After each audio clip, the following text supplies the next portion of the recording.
që s'po i ecë kungullim mbi ujin në këtë aspekt. Por janë duke përdor akoma metodën e ofrimit karotës ndaj Serbisë Bashkimi Evropian. Dhe këtë relativisht po e bën edhe Shtetet e Bashkuara të Amerikës, por e kanë bërë të njëjtën edhe Kashim Miloševićit, diktatorit dhe kasapit Ballkanit. Po çka fitoi më në fund? Bombardimet e NATO-s, ku u rrezikua tërë Serbia të shkulet nga faqja e dheut. Për kokëforcin dhe këto nuk është pak kohë që kanë lutur Serbin që të ndalë terrorin e luftrave që i nisi në Kroaci, që i vazhdoj në Bosne dhe gjithashtu në Kosovë më vonë. Dhe sidomos në Kosovë më humbi durimin edhe Bashkimi Evropian dhe Shtetet e Bashkuara të Amerikës dhe lëshum bombat. Dhe ky nuk e çon diku tjetër Serbin, përveç se ta bi në pozicion që përsëri të merr bombat meritore mbi ushtarët, policë dhe komandosët e tij që kanë të lyer dhe të gjakosur duart gjerë në bryla.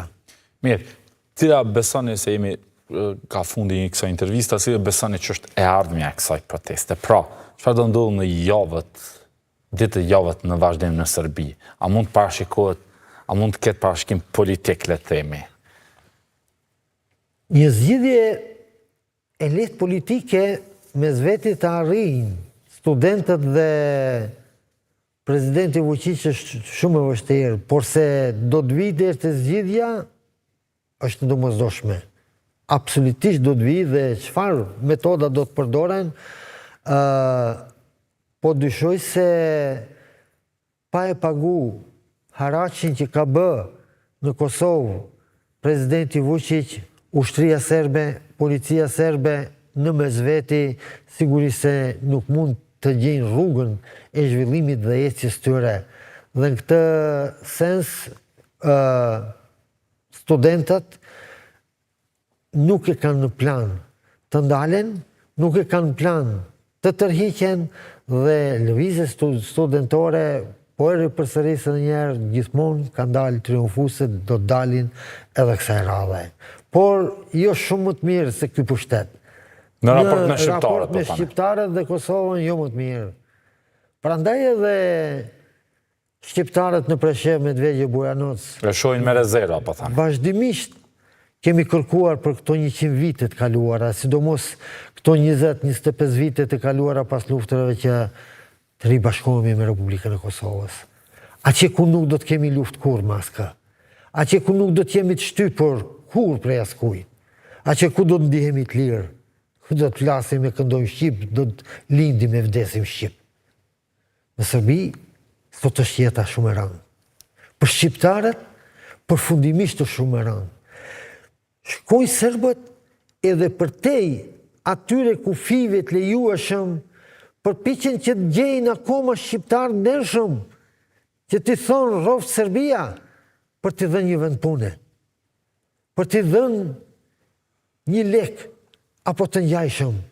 Këtë është duke përdor edhe bën diferencime ideopolitike edhe sot e kësaj dite, edhe pas 35 vite të rënjes monizmit të Jugosllavisë, Beogradi qendror sot e përdor karshi shqiptarëve, por po e përdor edhe karshi serbëve të tjerë që nuk kanë qenë në partinë e Aleksandr Vučićit, i rikthen nga partitë tjera duke i kushzuar me këto gjëra.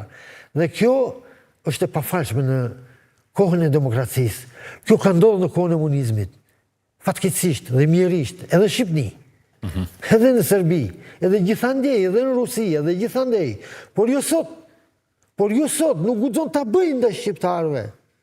E keni parasysh se kanë detyruar edhe shqiptarë të shkojnë në mbështetje të protestave të Vučićit në Beograd, dhe kjo duhet ndodhë, sepse nesër shkon të shtëpia. Ka shqiptarë që kanë marrë pjesë në protestën? Shqiptarë që janë të angazhuar në institucione shtetërore të Serbisë. A keni evidencë për këtë? Po jo, nuk e heq kush evidencë, por është dëgjuar se kanë shku edhe ky, edhe ky, edhe ky, edhe ai. Si është mundur? Jo me dëshirë. Pra po duhet jemi shumë sinqert. Si do qoftë ka përgjithësi për atë punë. Gjatë gjithë rrugës, i ka sha e i ka mallku. Por, nëse nuk vini, nesër mos u paraqit në vendin e punës. Filloj presion është, a? Absolut. Po është të tmerrshme. Është të tmerrshme, kjo po ndodh. Dhe ky pushtet absolutisht duhet bije. Por definitivisht nuk ka shpresa se dhe pushteti i studentëve nuk do të jetë absolutisht më liberal dhe më kooperues dhe të njeh Republikën e Kosovës fillimisht, të njeh shqiptarët, të njeh autoktoninë shqiptare në Preshevë, Medvegjev, Bujanoc. Prandaj edhe në Preshevë, Medvegjev, Bujanoc u luftua vitin 2001 për çlirim nga Serbia, nuk u luftu për të drejta. Kur në botë nuk luftohet, nuk kapet arma për të drejta. Po për territor. Dhe në këtë sens, ndërhym bastian ndërkombëtare, gjithë ato peripeti që kaluam, sikur se do zgjidhen problemet mbi tryezën e bisedimeve me Beogradin qendror, kur nuk janë ulur me liderët politikë që të bisedohet. Prandaj është momenti kohor që në zgjidhjen përfundimtare të Kosovës të përfshihet dhe Presheva, Medvegjev, Bujanoci që të jenë pjesë integrale e saj e Kosovës.